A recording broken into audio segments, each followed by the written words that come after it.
ليه الخروف بقى رمز العيد؟ لأن هذا قصة عظيمة من قصص القرآن العظيم، قصة سيدنا إسماعيل حينما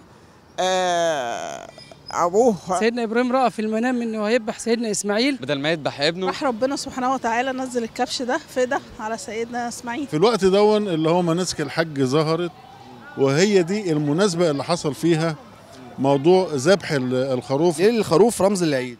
والله ده عادة طلعنا لقيناها على مخزن الرسول صلى الله عليه وسلم. صلى الله عليه وسلم. جات له رسالة اللي هو ايه، ابنه كان هيتقتل. عادة وتعودنا عليها، دي حاجة من ايام ايه؟ صحية من ايام الفراعنة. هو مين اللي كان عايز يذبح مين؟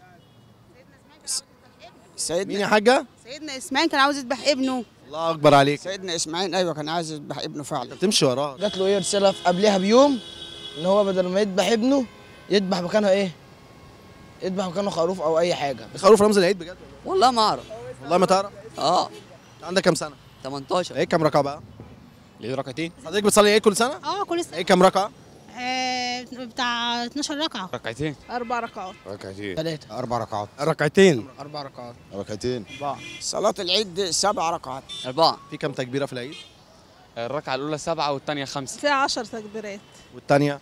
والثانية ما هي زيها. 3 تكبيرات. الركعة الأولى فيها كام تكبيرة؟ 3. الركعة الأولى فيها كام تكبيرة؟ 3. الركعة الأولى فيها كام تكبيرة؟ 3 مرات. والركعة الثانية؟ ها؟ والركعة الثانية؟ الركعة الثانية 3 برضه. الركعة الثانية فيها كام تكبيرة؟ 3. الركعة الثانية فيها كام؟ برضه 3. طب والركعة الثانية؟ 3. 3. الركعة الثانية فيها كام تكبيرة؟ 3. الركعة الأولى فيها كام تكبيرة؟ 7 تكبيرات. والركعة الثانية؟ 5. الركعة الأولى فيها كام تكبيرة؟ لا ده كده بقى مش ده كده سؤال ديني. ايه المشكلة؟ لا عندك مشكلة في السؤال دي؟ عندي مشكلة طبعا. ايه بقى؟ انا ما بحبش اجاوب على الأسئلة دينية.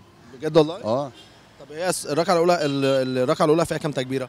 فيها 3 تكبيرات. والركعة الثانية؟ برضه نفس القصة برضه. طب الخطبة بتاعت العيد قبل العيد ولا بعد العيد؟ لا قبل العيد. طيب انت بتصلي العيد كل سنة؟ لا ما بصليتش خالص عيد كبير خالص؟ خالص. طب هو كام ركعة؟ طب ما انا مش قادر اقول لك، حوالي صلاة العيد الصغير كام ركعة؟ صلاة العيد حوالي 5. الصغير الصغير انت بتصليه؟ اللي انا بصليه. احنا مش بنصليه. بتعمل ايه في ليلة الوقفة؟ بصراحة بنشوف الأصحاب والأصدقاء كده، الناس اللي ما شفناهاش بقالنا ده فترة. الكلام اللي بنقوله قدام الكاميرا. صح؟ الكلام بقى اللي من ورا الكاميرا. اللي من ورا الكاميرا بيبقى في الخن.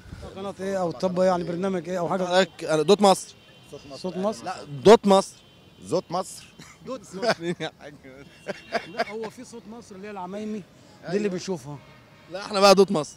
دوت مصر. دوت مصر. صوت مصر. دال برضه حاجة. مصر تبقى آمنة امنه وبسلام وبسلام وبخير ان شاء الله. طمأنين ومطمئنين يا عمي. وعندك 2 جنيه عند الحاج محمد. انا عندي 2 جنيه عند الحاج محمد. طيب زي الكلام.